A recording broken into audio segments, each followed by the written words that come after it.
The idea that we can master anything and we can master lots of things if we put the right kind of effort into it. Put aside all of those cliches that we learn, like 10,000 hour rule or giving 110% all the time or doing all of these things. If you've heard this show, you know what I think about giving 110% all the time, that it's a recipe for burnout. It's not a sustainable metric. So we scale back and we give 80%. So our 80% becomes everyone else's 110%.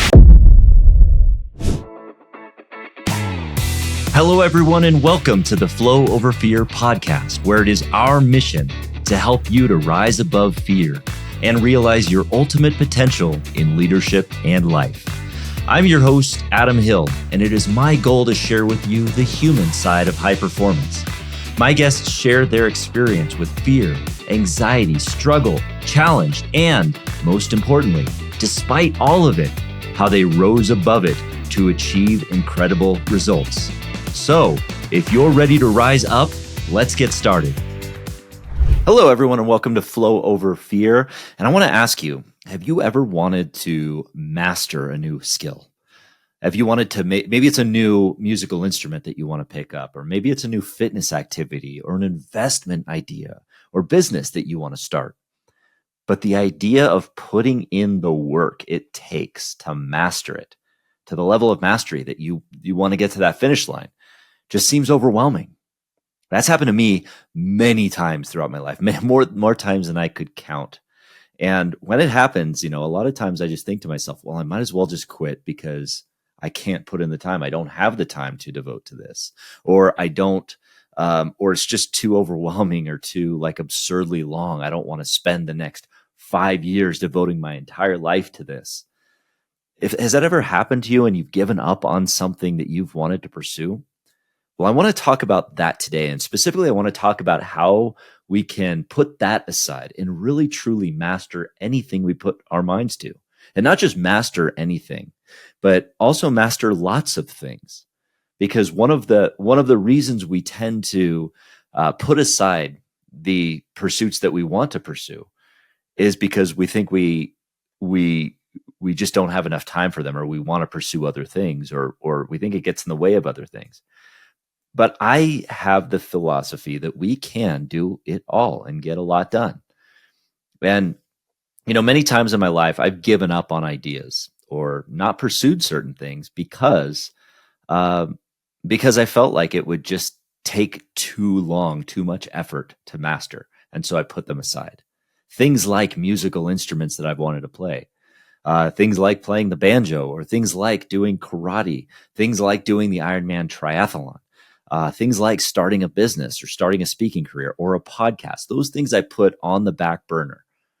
But interestingly, after I spent so much time the last decade of my life working on my personal development and, becoming an Ironman triathlete and doing lots of new things and becoming the CEO of a company and learning more about business and surrounding myself with the right people.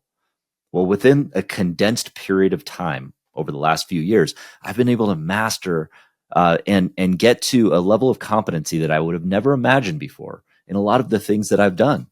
Musical instruments, I've re-upped my, I began playing guitar again. I began singing. I began playing the banjo, and the mandolin, many different kinds of musical instruments. I've began doing new fitness pursuits like karate. I'm gradually getting closer to leveling up on the belts there, so that I'm doing things I never thought that I could do in karate and physical fitness.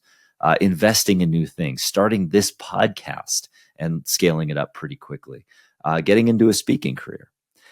Those things have been exciting, but it hasn't always been like that. I've given up on a lot of things that I never put my mind to, that I just couldn't put my mind to. And I spent a lot of my time, my life, waiting to have the resources or the what have you to be able to do some of these things that I've just put them off. And in that time, I was miserable. And today I'm living more of that life now because I'm focused on learning those things, because I've learned some of what it takes to get into the art of mastery. Now, one of the big problems we face is we fall into this trap of believing that mastering a skill takes massive amounts of effort Now, don't get me wrong. Mastery does take a lot of effort. It does. That's why it's worth it. It's worth it to pursue it. But it doesn't take the extent of effort that we think it does. We've been led to believe in the past that the 10,000 hour rule is the applicable structure of mastery, that we have to practice something for 10,000 hours or more in order to become an expert at something. And that rule, which was really which has its foundings in the book Outliers by Malcolm Gladwell, that rule has ultimately just been debunked because there's so much variability to that number. It's so arbitrary that you just can't pin it down as a fact or a specific general rule. It just doesn't apply. So we could put that one right out the window. And also, additionally, that 10,000 hour rule really was meant to apply only to being the top world class, very, very top of the field. Meaning, like, if you want to be the best violinist in the world, 10,000 hours of dedicated effort is the path to get there. Now, even that is not necessarily true. But we won't go there because this episode is not about becoming the best in the world at something. This episode is about mastery to the extent that we want to be, that we want to master a skill. And when we take that 10,000 hour rule off the table, it opens up an entirely new world to us on what we have the capability to achieve in our lives and how much of it we can. So much to the extent that people often do ask me, and this is not meant to be a brag, so take that within the spirit in which it's intended. But I've worked really hard to get to the level that I'm at with a lot of these things. So I kind of have the right to brag on some of this stuff. But I am often asked, how I'm able to get so good at certain things so quickly and so many different activities. They see what I've done with music, or I perform with music. They see me doing dad jokes all the time, and how do you think of those things? Or they see me qualifying for the Ironman World Championship. Did I tell you about that? All of those kinds of things. And it's a question that I'm often asked, and that's why I want to talk about it a little bit here, because I don't think it's as hard as we think. It's difficult. I mean, it's challenging. It's meant to be challenging. It's a good thing that it's challenging, because the more that we can overcome challenges, the more that we can stretch our comfort zone, the more capable we become at more things, the more we level up at more things in our lives. It does take discipline, yes, and that's something we talk about on this show. And there's a reason I talk about that. But I also want to talk about the mastery piece, the idea that we can master anything, and we can master lots of things if we put the right kind of effort into it. And if we put aside all of those cliches that we learn, like, the 10,000 hour rule, or giving 110% all the time, or doing all of these things. If you've heard this show, you know what I think about giving 110% all the time, that it's a recipe for burnout, that it just will not work for us. It doesn't work for people. It's not a sustainable metric for things that require endurance. And what we talk about here, most of the achievements that we want to achieve, whether it be a musical endeavor or a fitness endeavor or a business endeavor, most of those things require endurance. And so giving 110% all the time, we're going to burn out. We're going to quit. There's no question about that. So we scale back and we give 80%. And ultimately, our 80% gets faster and faster. So our 80% becomes everyone else's 110%. So that's one of the first rules. And that's the rule number one with regard to discipline is, yes, we need to stay consistent. Everybody knows that about discipline. But the piece that we always miss is this idea that we need to slow down our effort in order to speed up. So starting out, we need to slow down. So there is a great YouTube video that I want to send you to in this that talks a lot about this idea of the 10,000 rule and 10,000 hour rule and debunking it, and what it really takes to master anything. or what it takes even just to get competent at something. And that video is called The First 20 Hours. And it was a TEDx talk that was done about 10 years ago by a gentleman by the name of Josh Kaufman. It is such a great TED talk because it breaks down exactly what it does take. Research-backed evidence that talks about what it takes to really become competent at something, to the extent that you're good enough to be considered having it mastered. And mastery in and of itself is kind of a word you have to define for yourself. There's no real metric for what mastery looks like. Is it the top 5%? Is it the top 1%? Is it just knowing what you're doing? So really you can define it yourself. The way I define mastery is this idea of mastering something, of being able to do it, is to be able to do it competently, and replicate it, and do it over and over again to the extent that that you have a high level of competency at it. That doesn't take 10,000 hours. According to Josh Kaufman's research, that takes 20 hours. Now think about that for a second. 20 hours versus 10,000 hours. What can you accomplish in 20 hours? As Kaufman puts it in his video, what that looks like is it's really spending 45 minutes a day for a full month on that activity with disciplined effort on that activity. So let me talk about what I think disciplined effort looks like on that. And this is the first piece of how I want to define mastery, of how to master anything and to master more things. The first part I want to talk about is this foundational mastery. Now, foundational mastery is what I consider starting from scratch and building mastery in an activity to the extent that you're competent. So pick one activity and find out, and really start to get that disciplined effort. A lot of times that requires maybe getting a coach or getting some guidance on what you want to do, so that you're not just messing around. Because that foundational mastery requires, focusing on that competency, and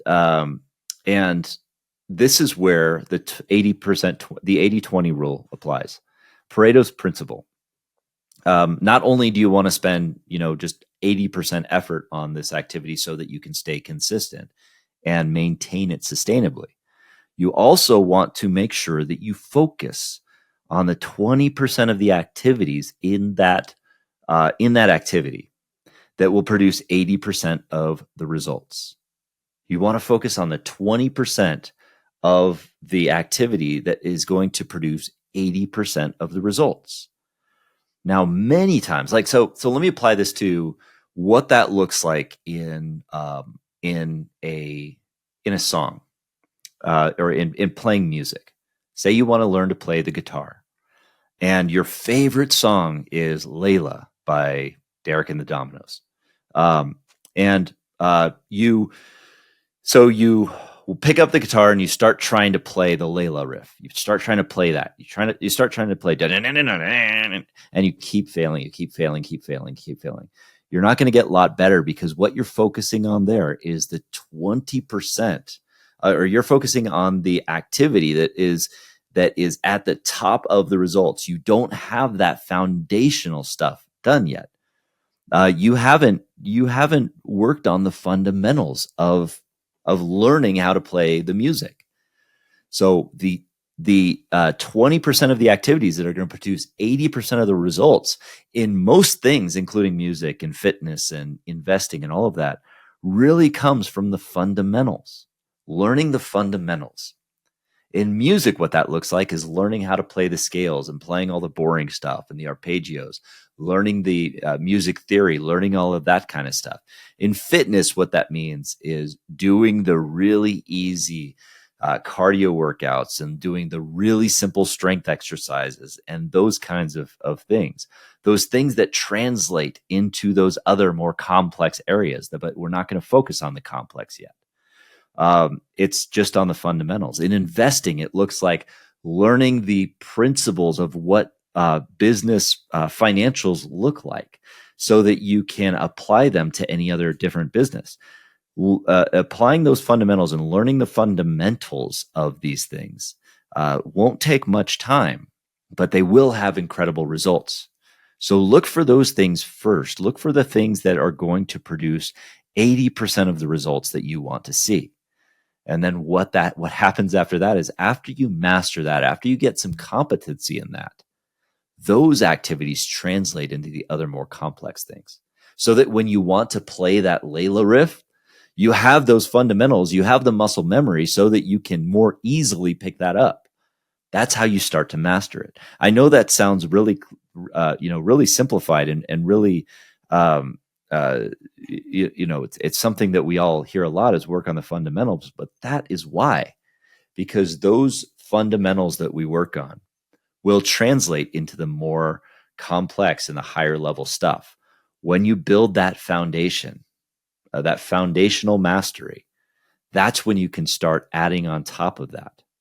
And then the next part of that mastery piece is after you spend that first 20 hours, as Josh Kaufman says, and that's what I would suggest as homework for you. If you can think of an activity that you want to participate in, that you want to master, think about something. I know you've got something in mind. What is that thing? I want you to look at developing a level of competency over the next month. So if we're heading into December right now, why not focus on like an end of 2023 goal of, during the month of December, I am going to master, playing the guitar 20 hours. I swear, guys, watch that video of the first 20 hours. And, he learns how to play the ukulele on that one. And so when you're learning to play the guitar, all it takes is 20 hours or so to learn just a few chords of playing and strumming so that you can become competent. And once you become competent, once you focus on those 20 hours, the next piece of mastery after that foundational mastery is stacking. And this is where we get into mastery of multiple activities. And this is really where it starts to get a little fun, because you've already now you've become competent in one skill, whether it be that musical instrument, or whether it be maybe you spent the last month getting some endurance down and starting to get into triathlon, so you're starting to see some fitness level there. So now it starts to get more fun. We can start to stack that mastery. In other words, if your goal is really to learn how to play, say, the banjo, well, the banjo is a great instrument. And there's a great joke about that a friend sent me once. It basically had a listing on one of those poles. You know how they have a sheet of paper on light posts and things like that ask you, hey, do you want guitar lessons or anything like that? And it just simply said, hey, do you want banjo lessons? And there were a bunch of tabs that just said, no, thanks. And that's pretty much, my banjo jokes. But anyway, if you want to learn to play the banjo, you can start there, and it can be really difficult. And it gets really difficult to start because you're learning this really unique instrument that has 5 strings, and they're tuned really weirdly, but you can do it. But one of the ideas that I have about how to master certain things is, if, say, you want to master a musical instrument, start in that foundational mastery phase. Start with an instrument that is highly translatable, like the piano, right? The piano, you get to use both hands. You get to learn 2 different clefs when you're learning the music. You get to learn the bass clef and the treble clef. You get to learn how to, the dexterity in both hands, and you learn the musicality, you learn the chords, you learn different progressions and things like that. So there's a lot of power in learning the piano before anything else, because it's translatable. If you spend 20 hours on that piano, even if that's not the instrument you want to learn, it can translate over. Then once you learn the piano, you spend that 20 hours, then you can stack the mastery by adding on the banjo and starting to learn the banjo. Because there's different skills involved, but primarily you already know chords. You know what chords mean. You know what a chord sounds like. You have the musical ear that has already been developed, so you can translate that over. The skills you have to learn are less, so it's going to actually take less time now to master that because you're stacking on new things. And so my suggestion for mastering instruments would be piano, then guitar, then something like a banjo, and the peripheral stringed instruments that you might want to learn. Or if you want to go the classical route, you can go from like piano to violin or cello, and then outward from there as well. But you can really, once you learn one instrument that is highly translatable to other instruments, you can start to master those other instruments as well. And then people will be looking at you like, wow, how did you learn to do all of that? How can you learn to do so many different things? That's how, because you have that foundational mastery, you can start to incorporate stacking. That also works in things like fitness or investing. Think about investing for a moment. If you learn business fundamentals by learning to research the fundamentals of the stock market of certain businesses, and you just start researching a lot of that and investing a small amount of money there, you start to get the foundational education of the mastery on that, maybe to extend that outward into other investments, like you want to start investing in real estate or a new business venture or anything like that. Now, please keep in mind that I am not an investment advisor. I do not have any specific or education behind me with regard to investment strategy. So this is not investment advice. I am simply saying how you can learn to master the education that you need to pursue some of the things that you want to pursue. And that's how you can start to take that foundational mastery, that mastering of one thing, and start to stack on top of that other things that you want to do. But remember, it starts with one thing that you want to master. The way that you can master anything is to first master one thing. That's my Eastern knowledge to you right there.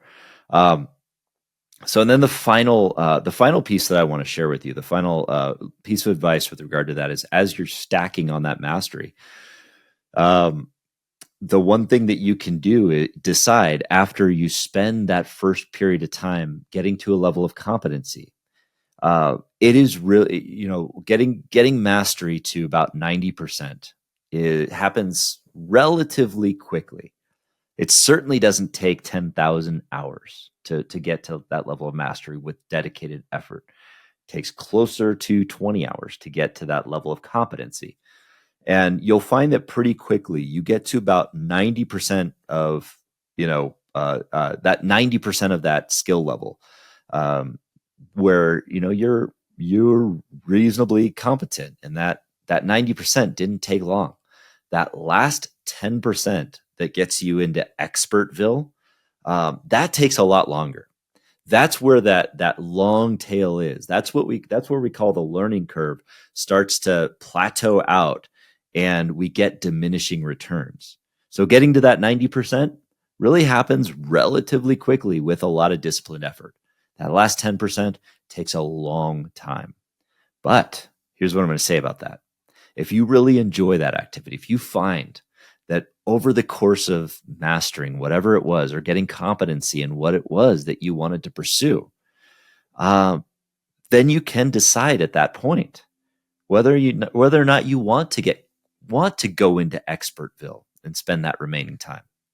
Because there are really very few things that we could spend getting into expert-ville, into that expert, that last 10%. It takes a lot of our effort. One of the examples, I would share with you is for me was the Ironman triathlon. When I pursued that, it didn't take long for me with disciplined effort. It doesn't take long for really anybody to get to the level of athletic competency to really be fit enough to do an Ironman triathlon. I will say it takes probably a lot longer than 20 hours to get there. That is for sure. But within a few months, within less than a year, I would say most people could finish an Ironman. Um, but there's but in order to get to the level where you're actually competing at a world championship level, that's where that final 10% comes in. That's where we're talking about it being like a part-time job, like where it's 20 hours a week. It takes a lot of time. And there's really there's no clear metric. You can't just say it's going to take you 10,000 hours before you can qualify for Kona. It's just not true. Some people do it faster. Some people do it a little slower. But the point is that achieving that last 10% first comes by you have to want it. You have to want it a lot, more so than just getting to a level of competency. And so really once you get to that 90%, decide at that point, do I want to pursue this at that additional 10%? And you may find that you're working on lots of different things that you might be mastering. You might be doing like martial arts over here, or you might be doing a musical instrument over here and investing over here, doing certain things over here. But you may find that you've really fallen in love with playing the banjo. And that's where you want to spend your time going into expert-ville. That's where it's going to require a lot more time and a lot more discipline. But now what's great about this whole foundational mastery piece is that just by spending time achieving that 80 or 90%, by focusing on the 20% of activities that produce 80% of the results, by getting that foundational mastery, you've instilled the habits, a discipline in order to go into expert-ville. The point is that even behind the scenes, as you're building this foundational mastery, you're building the habits to actually make you more disciplined. And that's what's great about it. That's really the secret behind it, is that in the first part, we are more focused on developing the fundamentals and the foundation.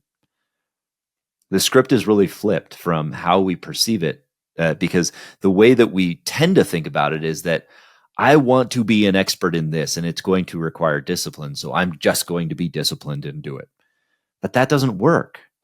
We have to start slow. We have to start easy. We have to focus on getting that 80% with 80% effort before we can pursue the additional 10 to 20% that we want to get to absolutely get into that expert, high world-class level. And so if you want that, just make sure you focus on the fundamentals and the foundational mastery first. So that's the order of operations for how to really master anything. First, focus on that foundational mastery. Get the competency first on something. Takes, as Josh Kaufman in the first 20 hours speaks, may take about 20 hours or 1 month of effort to get to that level of competency. And then focus on stacking mastery. Focus on stacking it, meaning that you can apply what you've learned from mastering that specific concept, whether it be a musical instrument or an investment strategy or a fitness pursuit or anything like that. Stacking it means that you take whatever you've learned and you can focus on other peripheral things to find where your passion lies. And then once you've found where your passion lies, if you want to return to the last 10 to 20% to get to true expert-ville, that's when you can focus on that. That's really the art of mastery and how you can master not just one thing, but many things. But just remember this, folks, that if you want to master anything, you have to start by just mastering one thing. So get started today. Just start. Take one step forward. And thank you for joining me today. We'll see you next time. Hey, everyone. I hope you're enjoying this episode. If you've been listening for a while, you know how important community and mentorship is to living a life of abundance above your fears.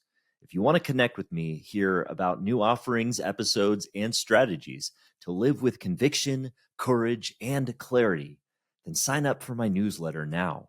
It's a way to stay connected to me outside of social media and bring a little empowerment to your inbox, and maybe a few dad jokes here and there. Sign up now at adamcliffordhill.com. Hey everyone, thanks for tuning in to the Flow Over Fear podcast. If you'd like to learn more about getting into flow and learn the foundations of flow, I have a free video series on my website at www.adamcliffordhill.com called The Foundations of Flow.